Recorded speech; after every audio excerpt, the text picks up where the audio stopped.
ખ્યાતિકાંડ બાદ વધુ એક હોસ્પિટલ શંકાના દાયરામાં આવી ગઈ છે। વિરમગામની શિવ હોસ્પિટલને સસ્પેન્ડ કરવામાં આવી છે। પીએમજય યોજના હેઠળ 5600નો દંડ ફટકારવામાં આવ્યો। 3 મહિનાથી પીએમજય યોજના હેઠળ સારવાર બંધ હાલતમાં છે અને 5600ના નજીવા દંડથી હોસ્પિટલ સસ્પેન્ડ કેમ તે મોટો સવાલ ઉઠી રહ્યો છે। વિરમગામથી સંવાદદાતા મહેશ યાદવ જોડાઈ ગયા છે। મહેશ, વધુ એક હોસ્પિટલ શંકાના દાયરામાં આવી છે, શું છે આખો મામલો? જી માનસી, વાત કરવામાં આવે તો ખ્યાતિકાંડ બાદ આરોગ્ય વિભાગના અનેક સરકારી એક્શન મોડમાં આવી છે।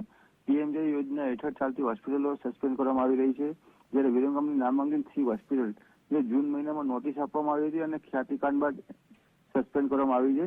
3 મહિનાથી વધારે સમય વીતી ગયો છે। વિરમગામની શિવ હોસ્પિટલમાં પીએમજય યોજના હેઠળ સારવાર બંધ કરી દેવામાં આવી છે।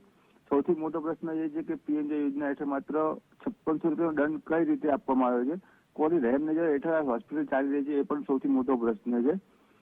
જો યોગ્ય તપાસ કરવામાં આવશે તો હજુ પણ હોસ્પિટલ અનેક કાંડ બહાર આવી શકે એવા છે। જી મહેશ, આભાર આપનો।